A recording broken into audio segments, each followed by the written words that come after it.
right now on 5 on Your Side at 10.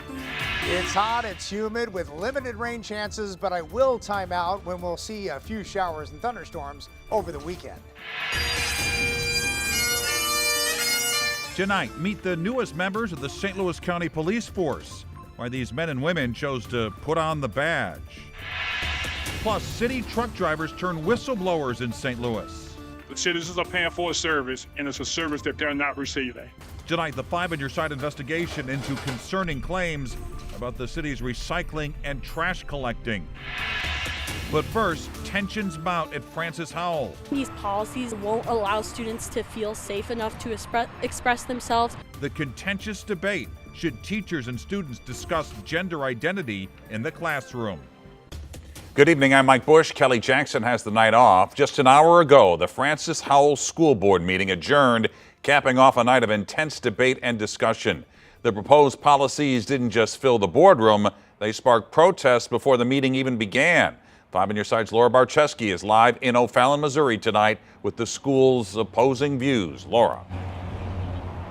Mike, the most concerning proposed policy change for parents and students was the human sexuality policy. They believe it could possibly harm LGBTQ+ students and even teachers.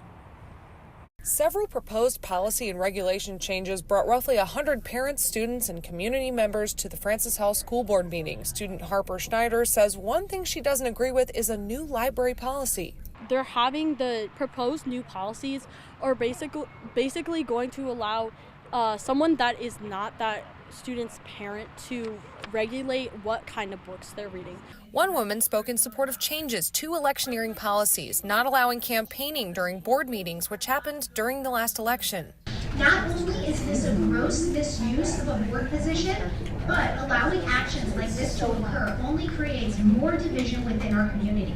But the policy change with the most opposition was one changing how human sexuality is discussed at school. It says district employees are not allowed to make, quote, values judgments on human sexuality and shall recommend those students direct those questions to their parents. If a student is unable to talk about who they are and live authentically, it really creates a hostile educational environment. One of the big things is also to consider is that if a LGBTQ+ student experiences bullying or harassment, under this rule, they wouldn't be able to tell a teacher. A parent of a former student who's non-binary says this policy could be really damaging. It's heartbreaking because it's basically saying if you're transgender, we're not allowed to acknowledge that. And that's damaging to kids. The school board briefly discussed it during the first reading. Board member Carol Lee Owens says she thinks they need to have more experts examine the sexuality policy. Counselors, people that are familiar with all of this, people that really know, because you don't want to do anything that damages anybody. There was no decision tonight, but the second reading and vote is scheduled for July 18th. Reporting live in O'Fallon, Laura Barczewski, 5 on Your Side. And we're following breaking news right now in Cedar Hill. Less than 30 minutes ago, we learned a man shot another man in the area. Police originally were nearby on Cedar Hill Road for a report of a fight in progress. Then a few minutes later, a separate fight broke out that ended in a shooting. Police say they have one person in custody. We're working to learn the condition of the man who was shot, as well as how this argument started. Tonight, we're learning more about the Eureka man who was stabbed and killed at a rest stop in Nebraska. Police say an Ohio man attacked Gary Weaver and his wife Mary Wednesday morning. One of their friends spoke to us about their kindness. They were two of the sweetest, gentlest souls you'd ever want to meet. I mean, if nobody deserves this, but if anybody didn't deserve it, it was certainly them. Mary is recovering in the hospital. 22-year-old James Thompson Jr. is charged with murder and attempted murder. Police think robbery was the motive. Today, he was in court for his first appearance and is being held without bond. The thin blue line in St. Louis County just got a little thicker. A few hours ago, about 24 police recruits were given their official badges. 5 on Your Side's Robert Townsend takes us to the ceremony where these academy graduates promise to serve and protect. Their big night is finally here. Meet the St. Louis County and Municipal Academy class of 209. Feels good. It's awesome. 11 of the graduates, specifically 10 men and 1 woman, will work for the St. Louis County Police Department. The other 10 will serve and protect in Chesterfield, Hazelwood, and other surrounding areas in the county. 23-year-old Joe Resch is the first police officer in his family. It feels good to be a St. Louis County police officer. His proud parents couldn't stop smiling. It looks fantastic. Very impressive. We're so proud.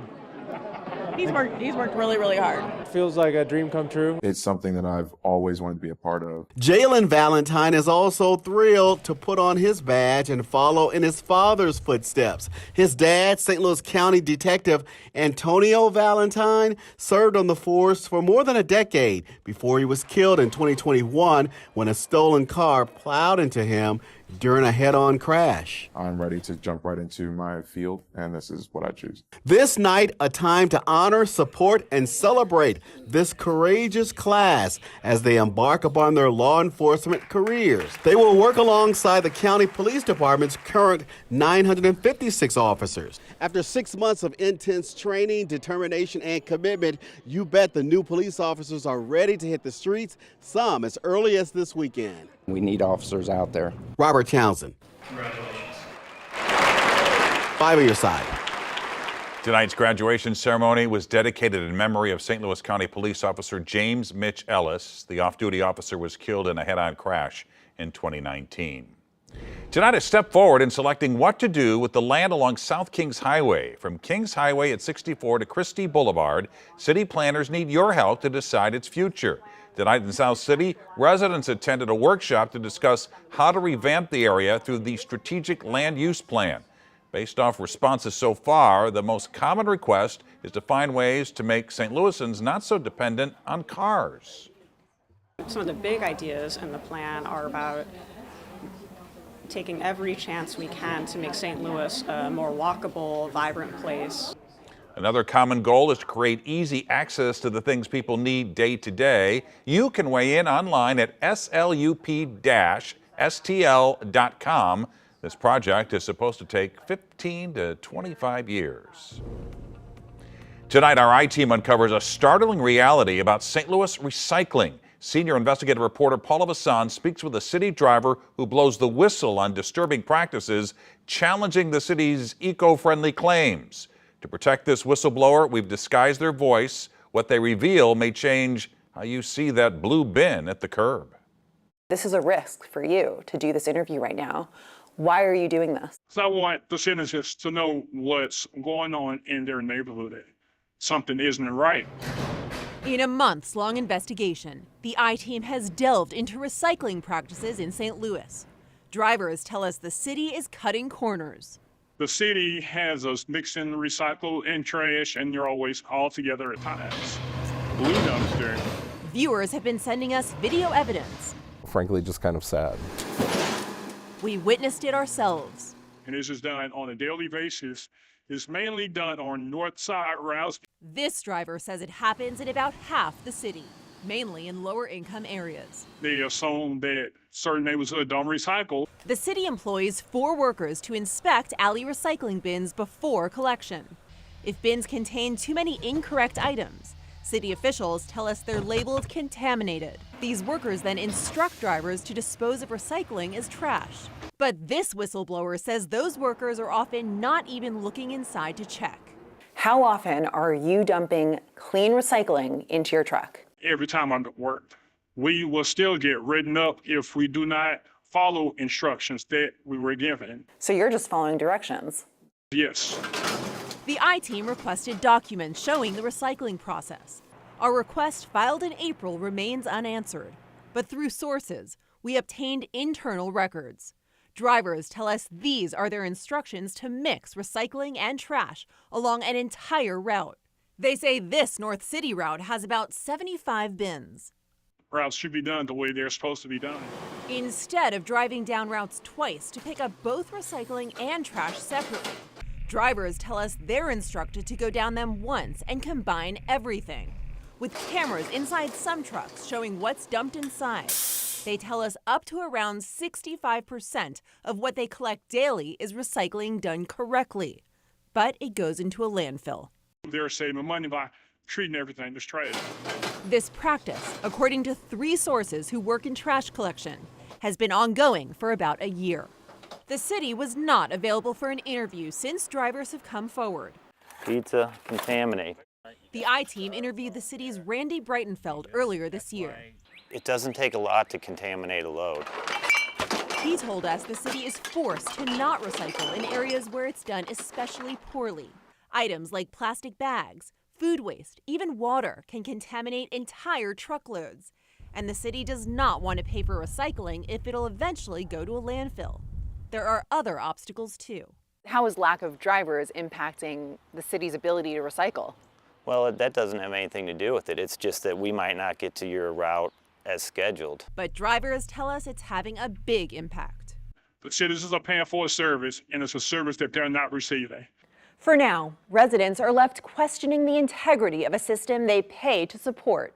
Meanwhile, the city has told us making sure everyone is putting the right things into the right bins will increase recycling rates. For the I-Team, I'm Paula Vassan, 5 on your side. And the I-Team wants to hear from you. You can leave a voice message at 314-444-5231 or email Paula directly at pvasan@ksdk.com. A childhood dream blossoms into Olympic aspirations. I remember making a little sketch, like, I'm gonna go to the Olympics, whatever. Like, I had no talent back then, had no business saying that, but like, I just stuck with it because it was super fun. Meet the local gymnast flipping her way towards Paris 2024. Plus, from doorstep milk to beloved ice cream, Overweiss Dairy faced a rocky road. Now under new ownership, what's churning for this iconic brand? We've got the scoop. The heat and humidity continue ramping up. Are there any breaks in the heat? Plus, I'll time out when we may see a couple of showers and storms and the 10-day forecast.